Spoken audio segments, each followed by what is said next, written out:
ካምፓስ የወጣቶች ስብስብ ስለሆነ ይመስለኛል በብዛት ፍቅር ተብሎ የሚነሳው ፕላስ ደግሞ ብዙ ሰዎች ሪሌሽንሺፕ ላይ ፍቅር ላይ እንደዛ ነገር የሚሞክርበት ቦታ ነው። ፓርትነርን የመረጥኩት 10ኛ ክፍል እያለሁ ነው። በፊት ያካሉት በጣም ሰዎች ይማረራሉ። ፊት የለም በሀገራችን ይባላል። ሰላም ውድ የብሩህ ተስፋ አካዳሚ ዩቲዩብ ቻናል ቤተሰቦች እንዴት ናችሁ? ዛሬ በዋቸሞ ዩኒቨርሲቲ ተገኝተን አዲስ እንግዳ ይዘንላችሁ መተናል።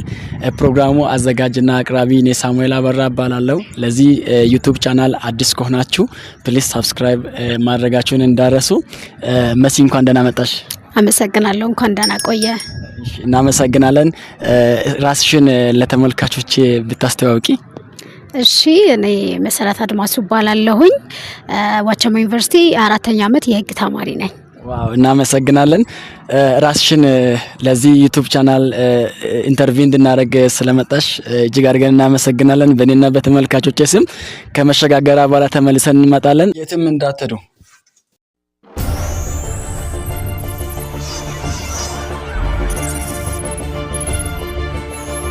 ተመልሰናል ተመልካቾቻችን።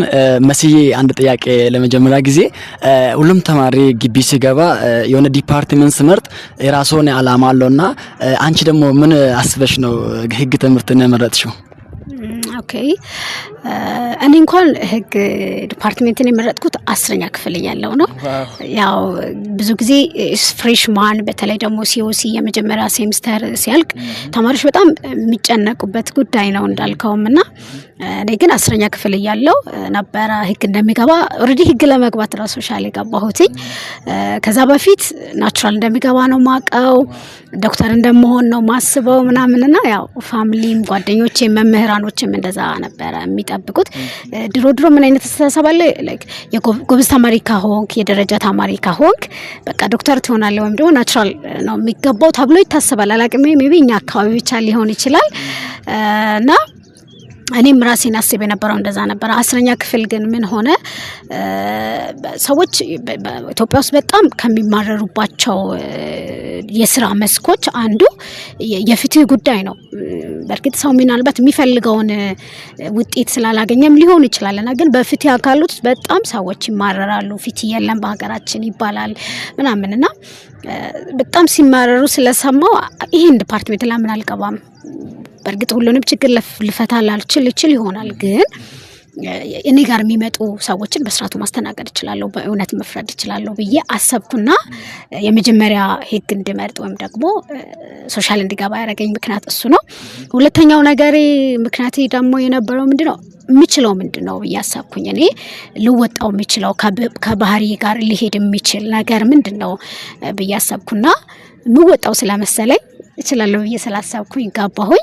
10ኛ ክፍል ነበር ማለት ነው እኔ ህግ ዲፓርትመንት የመረጥኩት። ዋው ደስ ይላል። እሺ ሁለተኛ ጥያቄ አንድ ተማሪ በግቢ ቆይታ ላይ የራሱን ዲፓርትመንት እየተማረ ሌሎች ነገሮችን መስራት ይችላል ወይ? እናም ደግሞ ትምህርት መማር ይችላል የሚለው ነገር እስኪ ከራስሽ ልምድ ወይም ደግሞ ካያሻቸው ሰዎች እናም ደግሞ ወይም ካነበብሻቸው እንትናች ማተሪያሎች ወይም ታሪኮች እስኪ ብታገርን፣ በተለይ ደግሞ ከራስሽ ያው ብትነግርን አሪፍ ነው ብዬ አስባለሁ። ምክንያቱም ያው 3 ዲግሪ እንደምትማሪ እናውቃለን። እስኪ ከነዛ አንፃር ብታወሪ አሪፍ ነው ብዬ አስባለሁ። ኦኬ ትምህርት እየተማርን ወይም ደግሞ ከምንማረው ትምህርት ተጨማሪ የሆነ ነገር መስራት እንችላለን ወይ መማር እንችላለን ለምለው አይ ቲንክ መልሱ ግልጽ ይመስለኛል። በደንብ ይቻላል። እንደው ወደኔ ህይወት ከማምጣቴም በፊት በጣም ብዙ ሰዎች እየተማሩ ሌሎች ተጨማሪ ትምህርቶችን ተምረው አሳይተውናል። እየተማሩ ብዙ አይነት ቢዝነሶችን ሲያራምዱ ሲሰሩ አይተናል። ብዙ ነገሮችን ክሬት ሲያደርጉ አይተናልና አይ ቲንክ ያለንበት ዘመን ደግሞ ለዛ በጣም የተሻለ ስለሆነ ብዙ ኦፖርቹኒቲዎችን ስለሰጠንና ብዙ ካፒታል ሳያስፈልግ ካፒታል ሳይኖር የምትጀምራቸው ነገሮች በጣም ብዙ ስላሉ ለምሳሌ አሁን አንተን ራስ መውሰድ ይቻላልና በሶሻል ሚዲያ እንደዚህ አይነት ሶሻል ሚዲያ ፕላትፎርሞችን በመጠቀም በጣም ብዙ ኢንካሞችን ሜክ ማድረግ ይቻላል። በጣም ብዙ ውስጣችን ላይ ያለው ነገር ሼር ማድረግ እንችላለን። ራሳችንን እንዴት ነው መግለጽ እንችላለን። ለኢንቫይሮንመንት ያለንን ዕውቀት ያለንን የክሬቲቪቲ ማቅረብ እንችላለን ብዬ በደንብ አምናለሁ። ምክንያቱም እንደ ድሮ አይደለም። አሁን እንዳልኩ ህይወታችንን ቀላል የሚያደርግ ትጋታችንን ቀላል የሚያደርግ ምን ከፍለውን ዋጋ ቀላል የሚያደርጉ በጣም ብዙ ኦፖርቹኒቲዎች ስላለው ማለት ነው። እንዳልከውም እኔ የመጀመሪያ ዋቻሞ ስሞላ ያው እዚህ አካባቢ ስለሆንኩኝ ማለት ነውና ማለት ሀዲያ ማለት ነው። ሆሳና ልጅ ናት። የጀመራ ምክንያት የነበረው ቢዝነስ እየሰራው መማር አለብኝ ብዬ ስላሰብኩ ነው። የእውነት እንደውም አንደኛ ምርጫ አዲስ አበባ ነበረ ትዝ ይለኛልና ማሻሻል ማስተካከል በሚቻለው በሁለተኛ እድል ነው ያስተካከልኩት። እንደምንም ቤተሰቦችን አሳምኛቸው በቃ ቢዝነስ እየሰራው ነው መማር ያለብኝ ብዬ አመንኩና ነበር እዚህ ገባሁት። እንደምታወቀው ግን እንደ አብዛኞቻችን ፋሚሊዎች ትምህርት ላይ ሆነ ሌላ ነገር ከጀመርክ የምንወጣ አይመስላቸውምና ትምህርትና ስራ አብረው አይሄዱም። ትምህርትሽ ላይ ብቻ ነው ፎከስ ማድረግ ያለብሽ፣ ከጨረሽ በኋላ ስራ የት ሄዳለሁ ነገር ብሎ ቢዝነሱን ለማስጀመር ፈቃደኞች አልነበረው። በሰዓቱ የነበረኝ ሀሳብ ትንሽ ካፒታል የሚፈልግ ነው። ያለ እነሱ እርዳታ ደግሞ ምንም ማድረግ ስለማልችል ያዝኩትን አማራጭ ሳጣ ጊዜ ኦኬ ቀጣ ያለው ማድረግ የሚችለው ፋሚሊ አክሴፕት ሊያደርግ የሚችል አማራጭ ምን አለኝ ብዬ አሰብኩኝ። ፋሚሊዎቼ ትምህርትን በጣም ሰፖርት የሚያደርጉ ናቸው። ለትምህርት ምንም አይል ቢከፍሉ የከፈሉ አይመስላቸው እንደ አብዛኛው ወላጆችና እንደዛ ስለነበረ ኦኬ 5 አመት ግቢ መቆየቴ ካልቀረ ስራ መስራት ማልችል ከሆነ ትምህርት መማር እችላለሁ ብዬ አሰብኩኝ። ቤተሰብ አቀረብኩላቸው። አይከብድብሽም ወይ ምናምን ነገር አሉኝ እንጂ እንደ ስራው ብዙ ከባድ አላደረጉብኝም። አሳመንኳቸውና ሌላ ዊኬንድ ሌላ ክላስ ቀጠልኩኝ። ከዛ ውጪ አሁን ከህግ ሌላ በተጨማሪ ማለት ነው። አዎ ከህግ በተጨማሪ ያው ህግ ሬጉላር ነው መማረው። በዊኬንድ ደግሞ ሌላ ትምህርት መማር ጀመርኩኝ። እነሱን ያውቃሉ፣ ያው የሚከፍሉልኝ እነሱ ናቸው ምናምንና እንደዛም ሆኖ ግን እውነት ለማውራት በጣም ሰፊ ታይም ነበረኝ። መማራቸውን ትምህርቶች ወዳቸዋለሁ፣ ፈልጋቸው ነው መማረው በጥሩ ሁኔታ። እንዴት ነው ይሄ አንድ ጥሩ ተማሪ ክላስ ውስጥ የሚኖረው አይነት ፐርፎርማንስ የሚኖረው አይነት ኳሊቲ የሚኖረው አይነት ሊኖረው የሚገባ አይነት ግሬድ እና ጥሩ ግንዛቤ ኖሮኝ ነው መማረው። ከዛ ውጪ ምን አደረኩኝ ሜቢ ከጠቀማችሁ እና ሶስተኛ ትምህርቴን ጀመርኩኝ። ያው ፋሚሊ አያውቅም እውነት ለማውራት እሱም በክፍያ ነው እና ለሱ ክፍያ በራሴ ነው ከቨር ማረጋው። ይሰጣል ያው ተማሪ ስትሆን ከምንምና ከሻይና ከዳቦ ከሚባለው ትክክል። ያው እዚህ ስትወደው ብዙ ወጪ አይኖርብም፣ ይቀንሳል። ቢያንስ ርብ ቤት ተተባላለ ነገር እንደዛ ስለነበረ በራሴ ሳልነግራቸው መማር ጀመርኩኝ። አሁን ሁለተኛ አመቴን እየጨረስኩ ነው። ሶስተኛ አመት መጪ አመት ማለት ነው። መጪ እስከ ሰኔ ጨርሳለሁኝ። ኦሬዲ ሁለተኛ አመት አልቆ ክረምት የሚቀጥል ክላስ ስለሆነ ሶስቱንም ትምህርት እማራለሁ ማለት ነው። በደንብ ነው የሚቻለው። ያለን ጊዜ ምንም ለማድረግ በቂ ነው። 5 አመት ለአንድ ዲግሪ በጣም ብዙ ነው። 4 አመት ለአንድ ዲግሪ በጣም ብዙ ነው። ብዙ ነገር ማድረግ እንችላለን።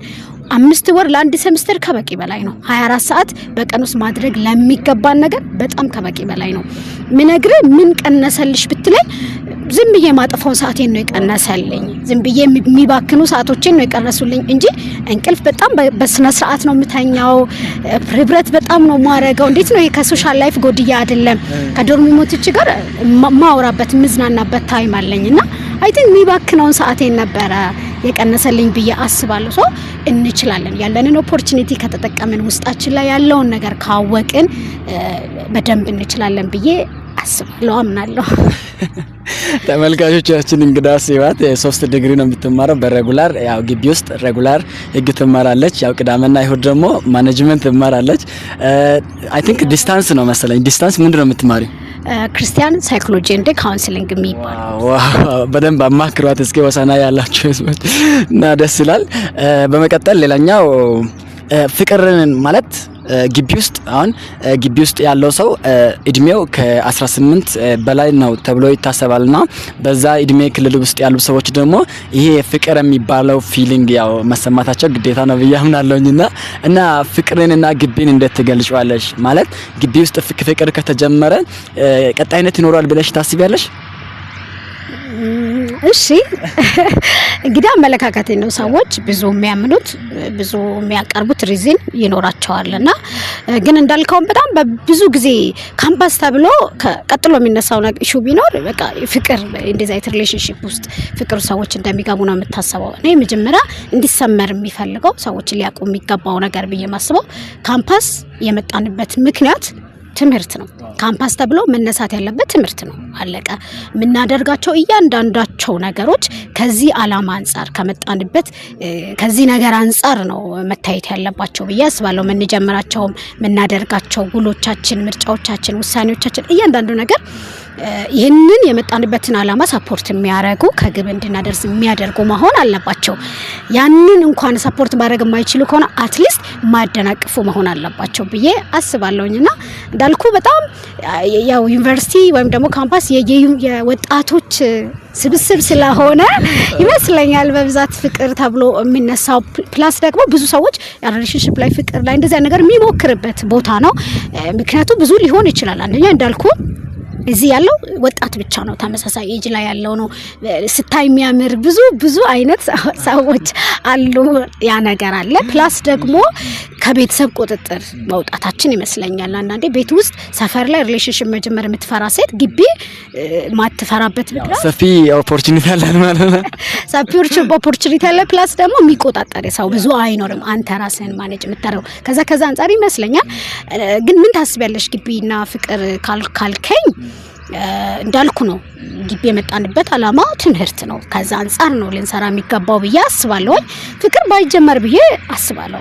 ምክንያቶች አሉኝ። የመጀመሪያ ነገር ፍቅር ስትጀምር ወይም ደግሞ ሪሌሽንሺፕ ስትጀምር የራሱ የሆነ ባህሪ፣ የራሱ የሆነ ዕውቀት፣ የራሱ የሆነ አስተሳሰብ፣ የራሱ የሆነ ፍላጎት ያለውን አንድ የሰው ልጅ ነው ህይወት ውስጥ የምታስገባው። ገብቷል? ከዚህ በፊት እንደዛ ሪሌሽንሺፕ ላይ ሳትገባ ፊት የሚያስጨንቅ ምንድነው? ፈተና፣ ትምህርት፣ አሳይመንት ምናምን ነጌክ ነገሮች ናቸው። አሁን ግን የምትጨነቅለት ልታስደስተው የምትሰራው ጊዜ የምትሰጠው ሌላ በርደን በዚህ በጣም ትልቅ በርደን አይ ቲንክ እኔ ሳስብ ማለት አንዳንዴ በሰዎች ህይወት ኢንቫይሮንመንት ላይ ታያለህና ከትምህርት ሸክም ይሄኛው ሸክም የሚበልጥ ይመስለኛል። ትምህርት ስሜት የለውም። ትምህርት በቃ ካነበብክ የምትሰራው ነገር ነው፣ የምትወጣው ነገር። ሰው ግን አይደለም ለሰው ልጅ ለፈጣሪ እንኳን ከባድ የሆነ ፍጥረት ነውና ሰው ይሄንን የሰውን ልጅ ህይወት ውስጥ ስታስገባ ለዛ ሰው ብዙ ጊዜ እንትሰጣለህ፣ ትኩረት እንትሰጣለህ፣ ሀሳብን ታካፍለዋለህና ከዛ ነገር አንፃር ባይሆን ምክንያቱም ለሁሉም ጊዜ አለው ይላል እንግዲህ ቅዱሱ መጽሐፍም ስናገርና ይሄ ጊዜ ብንችል በጣም ራሳችን ላይ እንሰራበት፣ በጣም ነገያችንን ላይ እንሰራበት። እንዴት ነው ለነገ የሚሆኑ ነገሮች ላይ በደንብ ከአንድ ዲግሪ ያለፈ እውነት ለማውራት ቅድም እንዳልኩ ብዙ ኦፖርቹኒቲ ስላለ እንደው ህጓን ተመርቄ ከመውጣት ያለፈ በጣም ፋርዘር ብዙ ነገር የምንመራመርበት፣ የምናጠናበት፣ ራሳችንን ዱል የምናረግበት ታይም ነው ብዬ አስባለሁና እንደዚህ አይነት ነገር ላይ ጊዜያችንን ባናጠፋ። ምክንያቱም በጣም ብዙ ሰዎች ፌል የሚያደርጉበት ምክንያት ሆኖ እናያለን። በጣም ፌል ያደርጋሉ ብዙ ሰዎችና ከባድ በርደን ነው። ለምን ማለት ነገ ማግኘት እየቻለን ነገ የማያመልጠን ነገር ስቴብል ሆነ ልታገኘው የምትችለው ነገር ለምን ዛሬ ጉልበታችንን ጊዜያችንን ለምን ሉዝ እናደርጋለን? ምናጣው ነገር ቢሆን ኦኬ አይደል? በቃ ከዚህ ከወጣን በኋላ የሚጠፋ ነገር ቢሆን ይዘን እንውጣ እንላለን። ግን የማይጠፋ ነገር ስለሆነ ፕላስ ደግሞ ምን አለ መሰለ የግቢ ተማሪ ከሪኳየርመንቶች ለሪሌሽንሺፕ ሪኳየርመንቶች ምናሟላው አንዱም የኤጅን ማቹሪቲ ብቻ ነው። እንዳልከው ከ18 ዓመት በላይ ነን። ያ ማለት በእድሜ ማቹርድ ልንሆን እንችላለን። ብዙ ቤተ እምነቶች እንደሚያምኑት ብዙ የህግ ማዕቀፋት እንደሚያስቀምጡት ከ18 ዓመት በላይ ትችላለን። ነገር ግን ይሄ ኢሞሽናል ስታቢሊቲ አለን ወይ? ሜንታሊ ማቹርድ ነን ወይ? ከምንም በላይ ደግሞ እንደ ኢትዮጵያ ኢኮኖሚካል ማቹሪቲ የለንም። ያ ነገር ደግሞ በጣም ከባድ ያደርጋልና ባይሆን የተሻለ ነው ብዬ አስባለሁ። ከዘለቄታም አንፃር እኔ አብዛኛው አይዘልቅም። የሚዘልቁ ተወሰኑ ሰዎች አሉ ሜቢ ከ1% በታች የሆነ በመናየው ምክንያቱም ለዚህ ብዙ ሪዝኖችን ማንሳት ይችላል። ቀደም እንዳልከው መጀመሪያ ሎንግ ተርም ነው የሚሆነው because ኢኮኖሚካሊ ስቴብል አይደለንም። ኤክሰፕሽናሊ የኑሮ የምናምን ችግር የለባቸው ሰዎች ነው። ግን እንደ ማጆሪቲ ወጣት እንደ አንድ ዩኒቨርሲቲ ተማሪ ስታይ 5 ዓመት ግቢ ቆይታ ወይ 4 ዓመት ያው ሚኒመም 4 ዓመት ስለሆነ 4 ዓመት ግቢ ቆይታ ከዛ ተመርቀ ወጣ ስራ አገኝተ ሴትል አርገ ቤት መመስረት ከባድ ነገር። ሪሌሽንሺፕ የሚጀምረው ለጋብቻ ስለሆነ ሪሌሽንሺፕ ፕሮሰስ ነው በራሱ ግብ አይደለም። ላይክ ለምሳሌ እኔ እናንተ ወንድምና እህት ሆነን ልንኖር እንችላለን ጓደኝነት የሚባል ዝምድና አለ ጉርብትና የሚባል ዝምድና አለ እጮኝነት የሚባል ዝምድና ግን የለም ገብቷል አንድ ሰው ጓደኛሞች ሆነው ለዘላለም መኖር እንችላለን እህትና ወንድም ሆነን እስክንሞት መኖር እንችላለን እጮኛሞች ሆነን እስክትሞት አትኖርም ሰው እጮኝነት ምንድነው ፕሮሰስ ነው በትክክል ግቡ ጋር ለመድረስ ያለው ለዩኒቨርሲቲ ተማሪ ተርሙ ረጅም ነው የሚሆነው ጊዜው በተለይ ደግሞ ከኢኮኖሚ ኢሹ አንፃር ፕላስ ደግሞ እዚህ ያለው በጣም ከተለያየ ካልቸር ከተለያየ አካባቢ የመጣን ሶ እንበተናለን ስንበተን የማስቀጠል ፕሮባቢሊቲ በጣም ዝቅተኛ ነው የሚሆነውና ከዛ አንፃር ፎከስ እንድናደርግም ግዝ ጉልበታችን እንዳናባክን ቢቀር ማለት አይጀመር ቢያስባል ነው መሲ እናመሰግናለን